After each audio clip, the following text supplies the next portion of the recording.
İndi isə müəllimələr biz gəldik uşaq bağçasında yapma fəaliyyətinin tədrisi metodikasına. Burada nədən danışacağıq? Yapma birinci kiçik qrupdan etibarən başlayır. Körpələr qrupu, yəni 1-2 yaşdan etibarən. Uşaqların yapma işi tərbiyəçi müəllimin nəzarəti altında edilir. Uşaqlar gili və ya plastilini masa və ya lövhənin üzərinə yayaraq, yaxud da ovucularının içərisinə yumrulayaraq əşyaları yapırlar. Misal üçün, yumrulayaraq top düzəldə bilərlər, alma düzəldə bilərlər, uzunsov yayaraq kalbasa düzəldə bilərlər və yaxud da onu yayıb incə bir düz hala gətirib sonra onun uclarını birləşdirib dairə edə bilərlər, halqa şəklinə sala bilərlər. İstənilən bir şəkildə plastilini və yaxud da gili istənilən bir formaya salmaq mümkündür.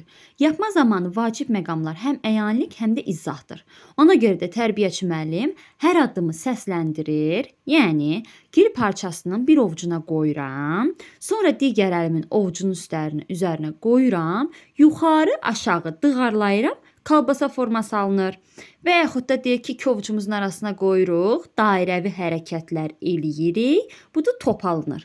Bu tip izahlar hər məşğələ zamanı olmalıdır ki, gələcəkdə uşaqların yapma işinə müəyyən ardıcıllıq vərdişləri formalaşmasına və gələcəkdə sərbəst işləri istifadə edə bilməkləri üçün.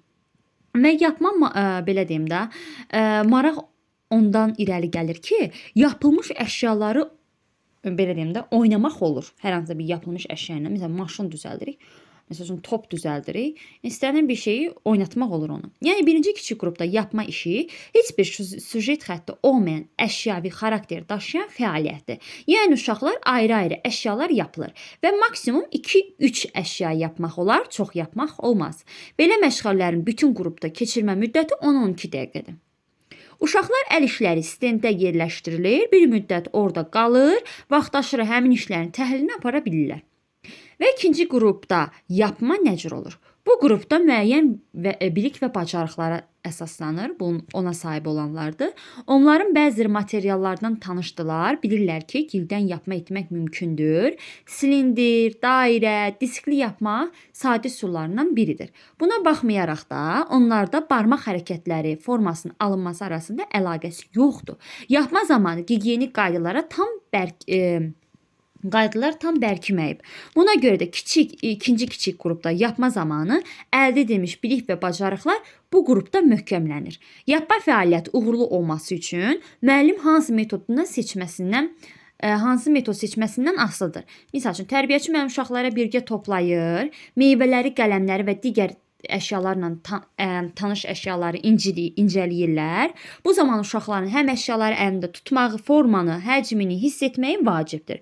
Əşya yuvarlaqlaşdırdıqca, yəni yuvarlaq olduqca, onun ovucuları arasında yuvarlamağı, silindirsə, sürüşməyi təklif etməyə davam edir. Misal üçün, biri var üstolla sənin ovucunun arasında belə-belə sürüşdürürsən, bir də var iki ovucunun arasında eləyirsən. İkinci küçük qrupda öyrənmə uşaqların müstəqilliyin inkişaflarına hədəflənmişdir. Buna görə də əgər priyomlar uşaqlara tanışdırsa, müəllim onu nümayiş etmir.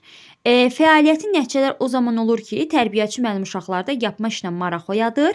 Məsələn, gəlinciklər üçün peçenye hazırlayırlar. Gəlinciklər onu yeyə bilərlər də. Sonra cücələri yapdıqdan sonra yaşıl kağız üzərinə qoyurlar ki, orada otdular. Cücələr otun üstündədirlər. Misal üçün, hətta plastilindən meyvə qabı düzəldib içərisinə xüsusi yumru meyvələr və yaxud da konfeti formalı bir şeylər düzəltmək mümkündür. Yapmadan sonra uşaqlar nə etdiklərini xatırlayırlar və valideynlərə bu barədə danışırlar. Mən sual verəcəm ki, hansı qrupda uşaq gördüklərini gedib valideynə danışır yapmada? Siz deyəsiniz ki, ikinci kiçik qrupda.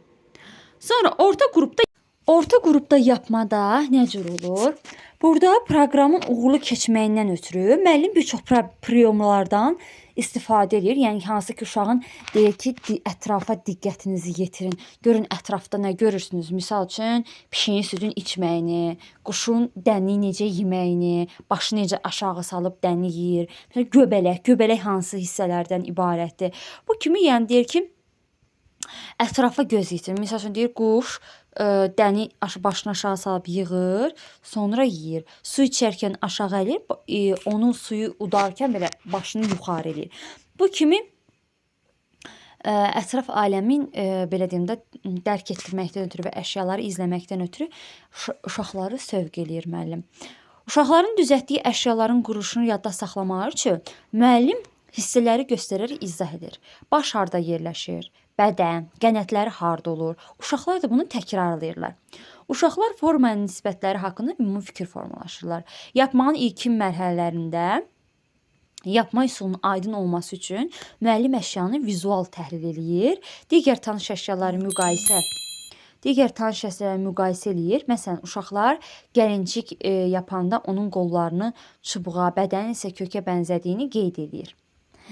Sonra burada da yapmanın daha maraq artırmaqdan ötürü müəllim kartondan yarpaq hazırlaya bilər. Uşaqları almanı yapandan sonra həmin yarpağı əlavə edə bilərlər almanın üzərinə.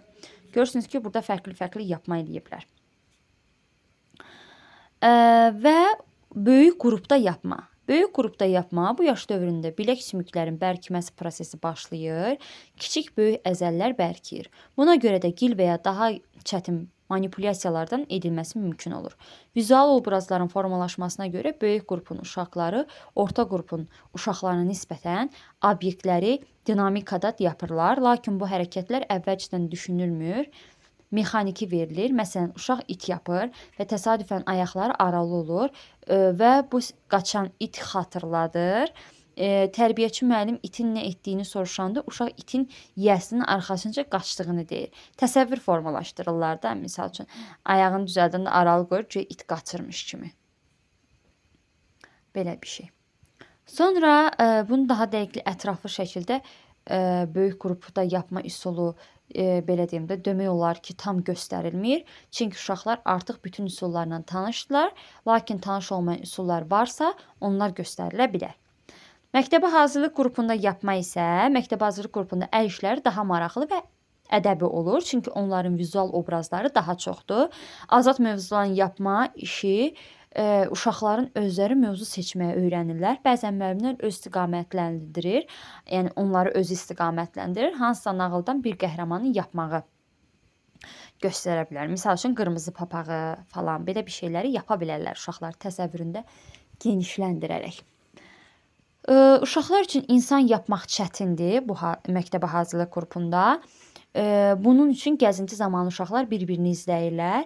Tərbiyəçi müəllim uşaqların diqqətini geyimlərə yönləndirir. Qızlar necə geyinir, uşaqlar necə geyinir, anaları necə geyinir, ataları necə geyinir. Yəni belə bir geyimlərə belə deyim də yönləndirə bilər. Daha ətraflı, daha dəqiq mən əsas yerləri qeyd elədim. Siz bu PDF-dən oxuyub daha dəqiqliyi ilə öyrənə bilərsiniz.